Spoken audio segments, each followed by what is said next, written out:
Ladies and gentlemen, welcome to AATV Nigeria. I am your host, Joy Kayode, and today we have the great pleasure of introducing a true legend in the Nigerian film industry. He's a great man of wisdom and physiognomy. He's an actor, a director, a producer known for his outstanding performances. And he's not just an actor, but he's also a cultural ambassador responsible for bringing African stories to life. He's also an inspiration to aspiring actors and filmmakers. And today we have the honor of introducing Dr. Chief Pet Edochie. Thank you very much, sir, for gracing this occasion. Thank you. All right, sir. So I would like to know your take on the African traditional marriage system. What do you think is wrong with it and the perceived consequences? First of all, I'll talk about marriage in Igbo land. And I happen to be an Igbo man. Yes, a lot of people think that we sell our girls, that marrying in Igbo land is a very exorbitant venture and they've been keeping away. But you see, it is because of misinformation. First of all, a lot of practices characterize the beginning of a relationship between a man and a woman. The man likes the girl, proposes to her. He doesn't have to kneel down, by the way. Then she gets home, notifies the father. There's somebody who works with me who would like to come see you. The moment she says that, the father knows the person is interested in marrying her, With his permission, the young man is brought into the family and introduced to the father. That's how it begins normally. Questions are asked by both families of the people who be coming into their family, right? At the end of it all, we now come to the wine carrying proper, which, by the way, is the traditional marriage. But before then, you may agree on 250,000 as the bride price, which is on the high side.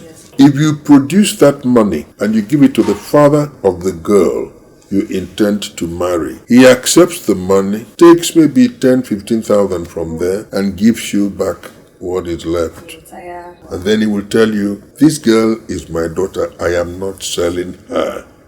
I am happy with what you have done. I now know that you can take care of my daughter, right? Okay. So all that money that was agreed upon during the haggling for the bride price is given back to the man, so to speak. Yeah, that's number one. Then number two, in Igbo land, the girl is not married to just her husband. Okay. What do I mean by that? She is married to the community. So when they go to ask after her, they don't say, where is that your wife? Where is our wife? And the reason is that if she is introduced that way, she is accorded the respect she's entitled to by her marital status by every member of that community. If you try to mess her up, the young man will beat you to a pulp because she is married to one of them.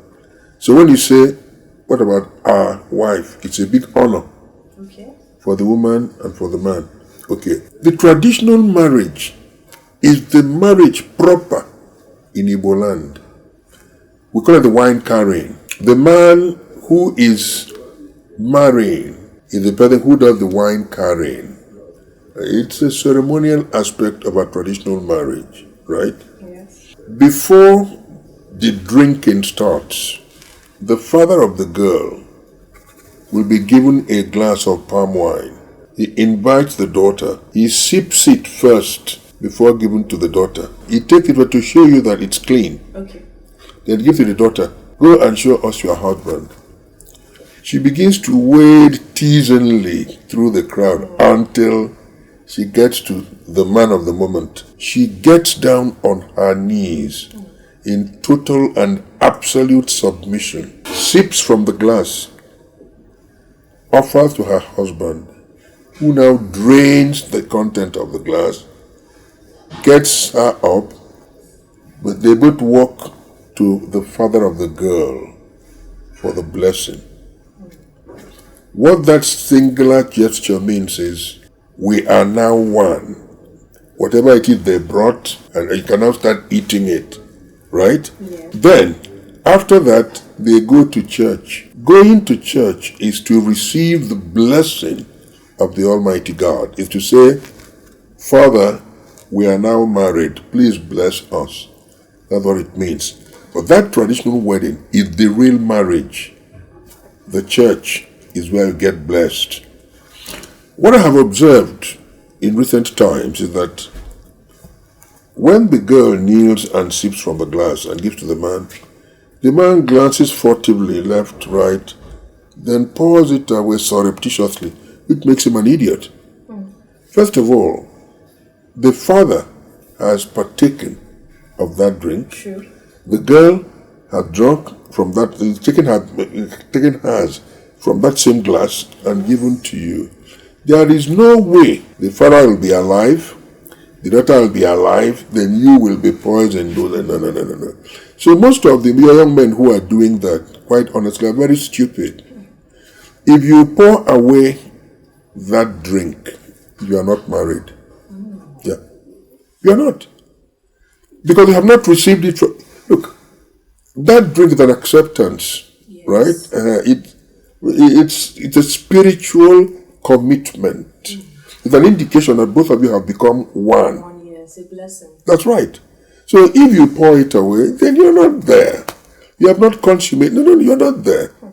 And I don't know why it's happening so very disturbingly regularly these days. I don't know. So I hope that this answers your question. If there's any other thing you'd like to know about a traditional marriage, please ask me that question. Okay, sir. So there's this, you mentioned something about if the man brings 250,000, they'll just remove a little. At times I hear cases of 5 million, 2 million. What if the man does not have up to that amount? Can he come with something lesser? It will not be accepted. You see, it's like saying, let me see if you can take care of my daughter. We have both, that is, the two parties have agreed on 250,000. Yes. That is what you're compelled to produce. You cannot get anything less, right? Already, the father knows that if you come with that amount of money, you just take a little bit from there. Yes. And give you back your money. That's the ritual. It must be obeyed that way, right? So, borrow the money if you like. Get it from any source. Be satisfied and be assured that almost all of it is going back to you. Yeah. Mm-hmm. Sir, in the Igbo traditional marriage system, what do you think would prompt a divorce? What can be the reason for divorce? There are so many things that lead to divorce, right? Particularly infidelity on the part of the woman. Yeah. Because you see, in order to guarantee that the same blood flows through all the children, the father must be responsible for all the births. Okay. Yeah.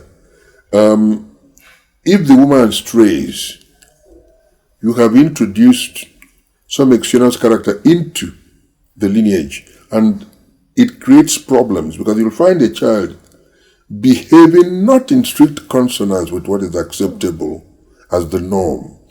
People will now ask questions. Where is he from? The moment such questions are asked, yes, the guilty party is normally the woman. A man, by his very nature, can always stray and have fun, right? I am not saying it's the best, but we are animals. If you watch other animals like dogs, he-goats, etc., I don't think that... If you look at those animals, yes, even though we see ourselves as higher animals, yes, because we have two legs, we are bipeds, we are also animals like those animals, right? Whatever those animals do is what we do. Yeah. Plant a cock in your compound, yeah, and then you get female fowls all over with. You go through all of them. It's the prerogative that we enjoy at birth. I hope God forgives me, but it's that. I mean, So, but for the woman, yes, she's not safe. She tries it, she may get pregnant.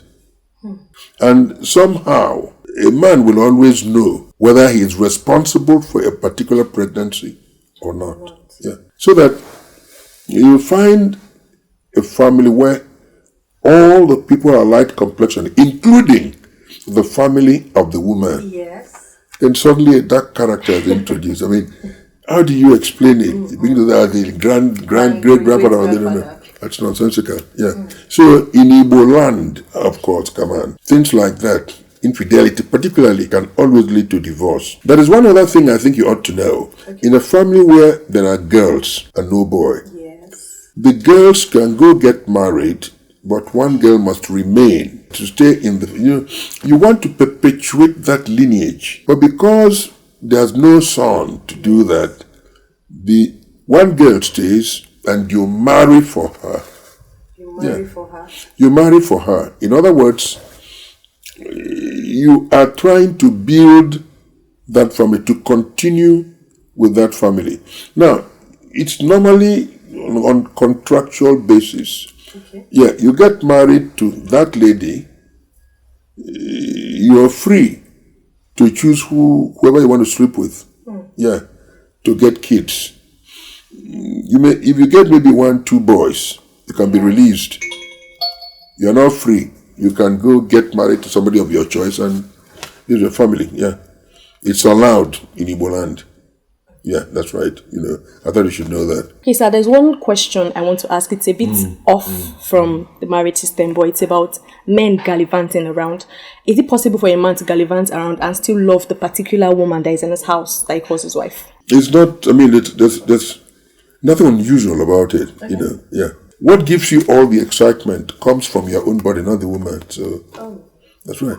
So even if you make love to 20 women, right, they may be screaming, while you're thrusting and all that, but at the end of it, when you get to the climax, it's from you that it originates, not the woman, right? So you can love your wife obsessively, and then occasionally you just decide to gallivant. It's not because you would want to, but sometimes circumstances compel you to stray. You see, extramarital ventures are not things you sit down and rehearse. But you may find yourself, in the course of duty, being exposed to situations that tempt you as a man. When you fall, it cannot be said that that's habit. I want you to know that. All right. Before we go, sir, I would like us to end on a chilled note. So I'll be asking this or that. So you pick whichever resonates with you. All right. So let's start with comedy or thriller. No, certainly not comedy. Morning shoots or night shoots. No. Morning. I don't like night now. Directing or acting. Of course, directing. City life or rural life. In films, rural life, not city life. Because if you want actually to ensure that what you propagate are aspects of our culture, without they are being messed up in any way, you have to settle for the rural. Working with new actors or professional. Well, it depends on the script. I personally would prefer working with established professionals, right? It makes the job very easy for you. True. But if you have new people, no matter how good they are bound to be starstruck. It happens to every single, anybody who comes to interview me sweats as you're sweating now. Yeah, that's right, it's not because the person asking the questions lacks competence, no. But you see, the moment you're sitting in front of somebody you know is really very, very big. As a celebrity in the industry, it affects you. In the animal kingdom, it's the same thing. Yeah, it's the same thing. If a dog comes in and sees a bigger dog, pulls itself together, right? Yeah, if it's fowls, cock, and cock, the moment you see one that is older and tougher, you pull yourself to it's the same thing. So it's not unique to us. No, it's not. Reading a script or improvising? I read the entire script if I'm acting, but I improvise as I go along. The reason is very simple. It is not the situation that inspired the script that you find in the circumstances, right, that conduce to the interpretation. It's not. So you be prepared to mentally juggle a few things, right, to make it acceptable to people who are watching you. Right, that's right. I create proverbs as I go along, right? Good. And There are other things I inject, which you don't find in the script. That's what makes me who I am. Right, that's right. Yes, if you just go there and you regurgitate what is in the script, you are not an actor. That script is supposed to be a guide. I was taught that in England. Yes, it's supposed to be a guide. So as it guides you, right, you now immerse yourself in it. You empathize with it.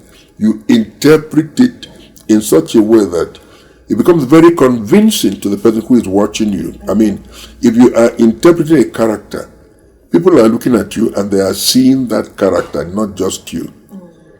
It happened to me when I did Things Fall Apart. And a lot of people have seen me as a conquest since then, right? 40 years ago, that's when we did that, right? So, if you don't improvise as you go along, you can't pass for an actor. No. Sir, please, I would like that you do me this honor of dropping a proverb for us. No matter the intensity of the bushfire, the chameleon must walk majestically. Sir, please, I cannot really process what you just said. Can you throw more light on that? It's for you to sort it out. Oh, yeah. yes, sir. You know what a chameleon is? Yes. Go to the bush when it's burning and find a chameleon. You see, that regal nature never leaves the chameleon. True. He does this. That's the chameleon for you. Yeah. It never gets faster than that. You know, like, okay. Two lizards met and they preferred to talk with their tails. Why? Because what you speak can commit you. I say it in Igbo. Ngwele, si mwanye ke wala ojijoleta, niva onupula ajoka. That's what it means. So instead of opening your mouth to commit yourself, let us greet each other with our tails. Good. I will not give you any other one. As a man of great wisdom and experiences, please, what advice do you have for aspiring actors and filmmakers looking to make a mark in the industry? They should work very, very hard. They should read a lot. They should watch foreign movies because it's their language that we use. That's our medium of communication. They should watch them. And then let them not allow all the blandishments they get after each performance get into their head. We are always learning. I am going to be 78 in the next 2 weeks, but I am still learning. Yeah, the moment you stop learning, then that's when your decline begins. Yeah, that's right. You'll be operating illusions of grandeur, right? That's the only thing that can sustain you. It doesn't help you because they're going down, right? And the moment that downfall trend begins, there is no way you can straighten out again and come round. No. So let the young ones read. Okay. Well, if they don't feel too proud, watch some of us who have become accomplished and emulate our interpreting prowess. Okay. It will help them. That's my advice. There is something interesting I found out, sir, when I was going through your biography. I found out that you're a March 7 born and I'm also a March 7 baby. You're a seventh white baby. All right. That is something that always happens on my birthday. Okay. I hope the good Lord still grants me that favor. Amen. It always rains on my birthday. Yeah. But I believe that on my birthday it will rain. Yeah. And thanks for all the kind sentiments. God bless you. Thank you, sir. This is Akwamaka TV. The pride of African entertainment.